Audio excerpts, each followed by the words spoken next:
thank you for joining me. It's been quite a while since I've put a video up on here, so I thought what I would do today is just do a really nice simple pour, going back to basics kind of, with some split pour coasters like this one that I've done here in pinks. A split pour is exactly as it sounds. It's just two colours or a colour and a glitter like I've done here that you pour at the same time to get the split effect that goes down the middle. So I thought I would just do those today with you on the channel. The first thing I'm going to do, because I always seem to end up, is I'm just going to give my moulds a quick check for any glitter, because these are well loved, they're well used. They tend to have a lot of bits of leftover glitters and sometimes even dried bits of resin in them. So just some low tack tape will help you make sure your moulds are clean, because you obviously don't want to end up with finger marks or anything like that on your moulds.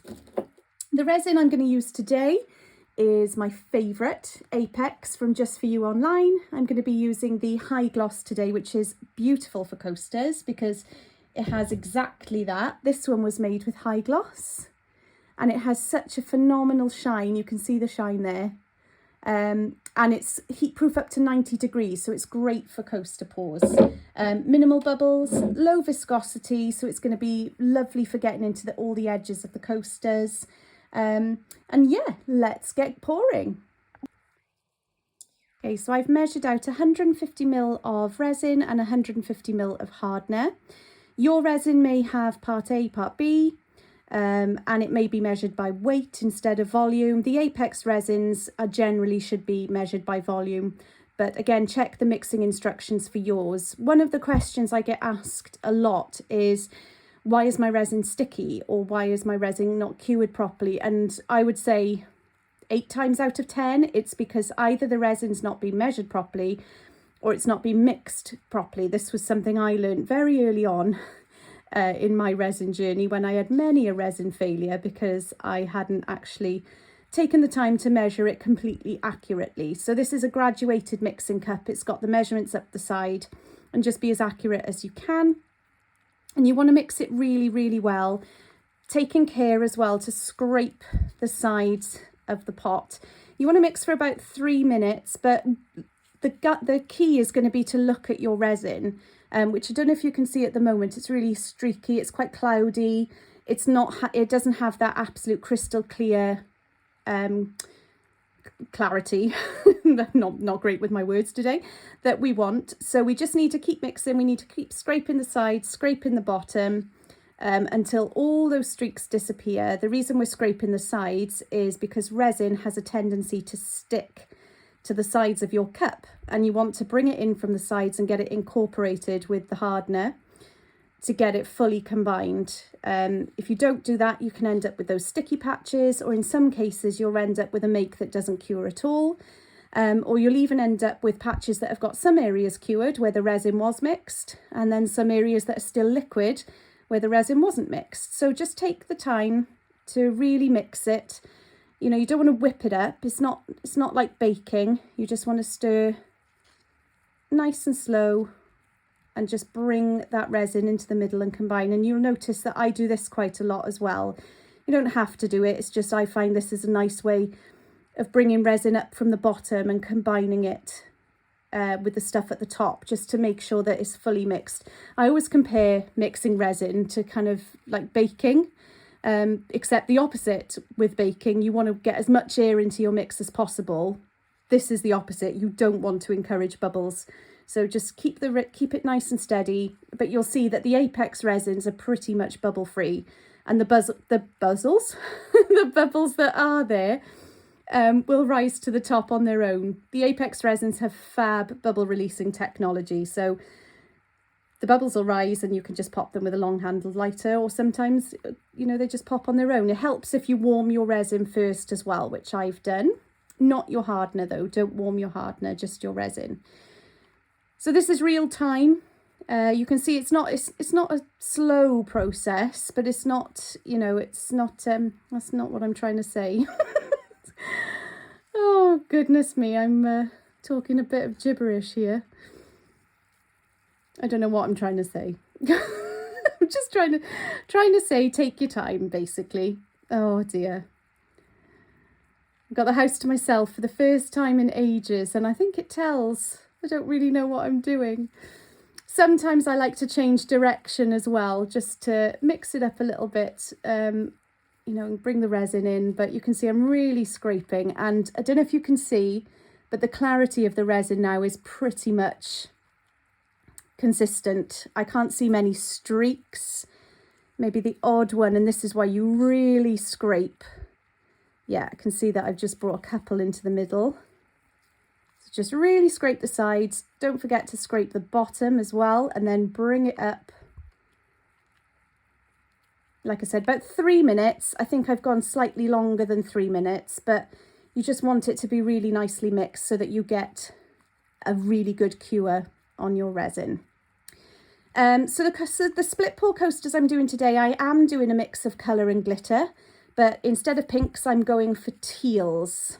So I'll show you the colours I am going to be using. I think that's pretty well mixed. I'll give it another quick mix before we use it. It's got a good working time as well, but I want to work with it quickly because obviously I've mixed a large quantity in my cup. So I don't want it to start curing in the cup because that would be a complete waste. But I'll show you the colours quickly and then we will pour. So I'm using, upside down, Teal It Sparkles, which is a mica powder from Just For You Online, the same place that I'm using the resin from, which is a gorgeous teal shimmery shade. So I'm using that along with 2 glitters from Create and Bloom Crafts. Both of them are kind of in the tealy family. So the first one is a chunky glitter, Serenity. It's a colour shifting glitter. So you can see on the camera there's lots and lots of teals, but it does shift to a really dark blue, and there's also purpley shades in there as well. It's a lovely sort of peacock colour shifting glitter.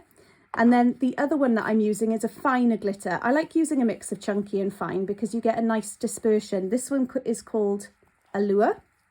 And again, similar colour tone. So if I hold them together, you can see they're going to complement each other really nicely. Now, split pours, you can be as wacky as you want or as complementary as you want. Today, I'm going for complementary colours. So I'm going for teal and glitters. So it'll be half the teal and half the glitter. So I'm going to just get those ready. Right, let's add our colours. So I've just split my resin, not all of it, because I don't think I'm going to need it all. Whatever's left, I'll put into a little pot or something like that. I nearly always mix up too much, just because I always think it's better to have too much than not enough. Because trying to colour match sometimes can be a bit awkward, but you can always mix up too much and then pour it into another mould. So if you're ever in doubt, mix it more than you think you're going to need. So I've poured most of it, split between 2 cups. So in the one, I'm going to put a lovely scoop, probably about that much, in there. And then in the other one, go easy with your glitter to start.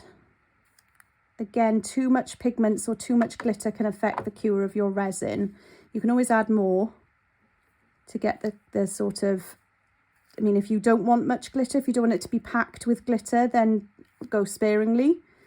If you want it to be really nice and thick glitter, then you're going to need to add a little bit more. And then just really mix it in. It will get stuck to the side, so don't let any of that escape. Bring it all down and mix it in. I gave my resin another little mix just off camera just to make sure, because as I went to pour it, I could see there were still a few streaks. So I've just mixed it one more time in its pot. And I did give it a quick mix in these ones as well before I added the colour. Look at that. Oh, it's so pretty. I'm such a glitter fan. See, now to me, I'm not sure if that's going to be enough glitter, but in the pot, it looks as if there's quite a lot. So this is the point at where I always think, should I add a bit more? So I'm going to think on it while I mix up the other one. This is the Teal It Sparkles. So this one is in the Just For You Online Essential Pigment Collection, which I believe is 10 pigments. And this one is the most, like I said, it's such a beautiful colour. It's like a bluey green. Well, it's teal, so bluey green. And again, it needs to be mixed a bit more than that. Really mix mica powders in. You don't want to end up with any blobs of powder that sink to the bottom because it will spoil the look of your coasters. And you can do split pours with anything. It doesn't have to be coasters. You can do split pour trays.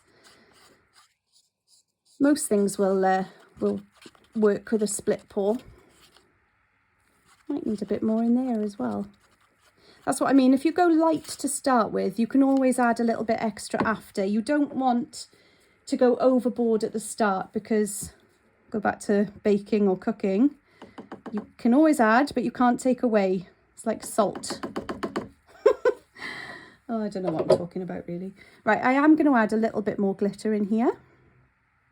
So I'm going to add another bit of that and another couple of those, and then I think I'm going to leave it. So let's just mix those back in. And this is why I always like to mix up slightly more, because obviously trying to get this exact shade with a new batch of resin would be quite tricky. If you weigh out everything, if you like your measurements and you weigh it out, then obviously it wouldn't be a problem. But for me, I tend to eyeball things. It works for me most of the time. Not all the time, but it does work most of the time. Again, like with when you were mixing your resin up,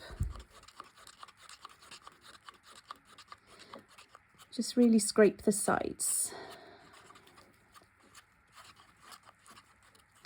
Very conscious, I've probably been talking far too much.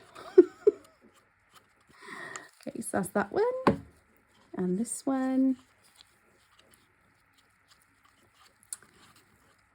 Get the resin off, or the glitter off.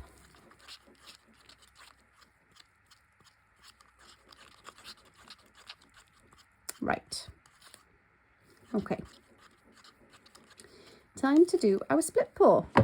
Right, split pour. So I found the best way to do a split pour is to take your cups and push them in, so you create a kind of little spout. If it can be pointed on the end, it's better. So that's that one. And then this one. And then literally you need to try and pour at exactly the same time, and I tend to go up and back down so that the resin follows itself together. So let's start with this one. So we're going to go pour.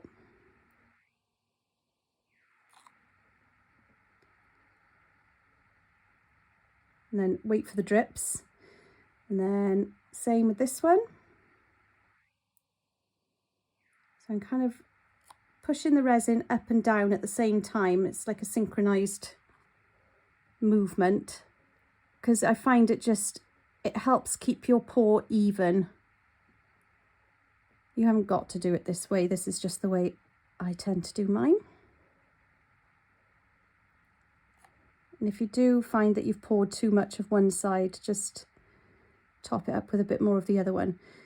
So once you've done it going that way, I haven't filled them up all the way, because now I'm going to go back over. You might find that you need slightly more of one colour than the other, or slightly more glitter.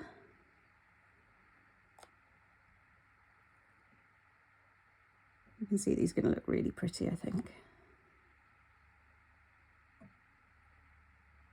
It doesn't matter if they're not completely even either. You know, it doesn't matter if you've got slightly more glitter than colour, or vice versa. And like I said, you haven't got to do glitter. You could do any mix that you want. You could do 2 matte colours. You could do 2 glitters if you're a real glitter fiend. You could do 2 micas. You could do contrasts. It's really up to you. It's just a lovely way of creating a really nice effect. And all I'm doing is I'm just making sure that these coasters are full. Every so often I'm seeing a drip and I'm going to try and catch it. And I think, might have slightly overfilled that one, but my table is actually not level.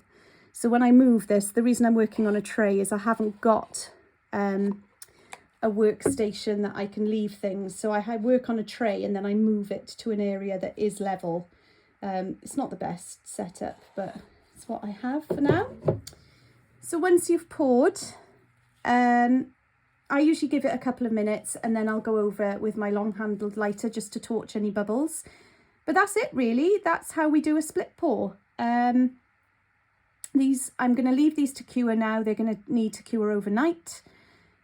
And that's, like I said, that's pretty much it. So I'll come back tomorrow for the demold. I'm going to be on bubble watch for a few minutes, just making sure that the bubbles that come to the top I pop. But you can already see the resin is going to be pulling in to create that smooth effect of the mica, because at the moment you can see it's this kind of like a pocket in the middle and then almost like a ring around the outside. That's going to go once the resin kind of levels out. But yeah, they're looking really pretty. So I will see you tomorrow for the demold.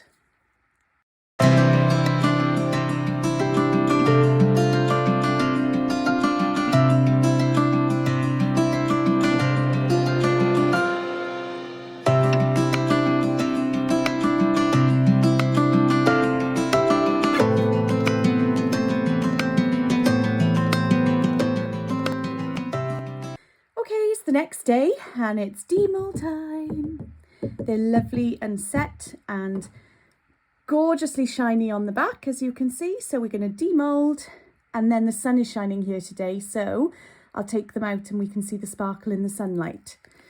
So I'm just going to take them out.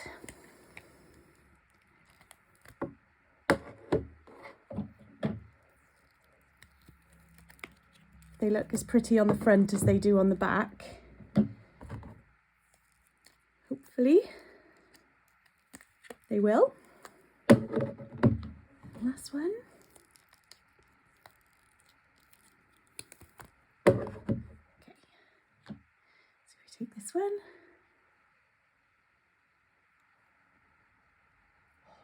Yeah, they've come out beautifully.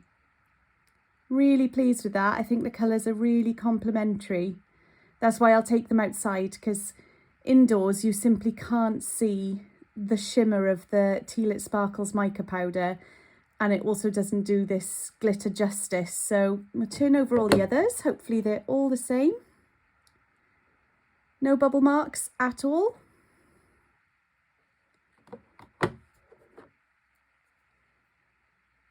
I'm quite pleased as well. They've come out with a fairly even split.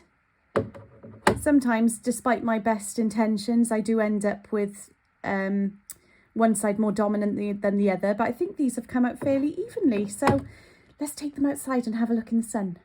I'm outside in the sun. Please ignore the road noise. I live next to the motorway, so it's always quite noisy. But here they are in all their glory. So you can see what I mean now about that mica powder. Teal It Sparkles for a reason. And just look at the sparkle of that glitter. I'm super pleased with how these are. Oh, look at the shine of the resin. Oh, I'm just so pleased how they've come out. So yeah, I hope you've enjoyed this this video.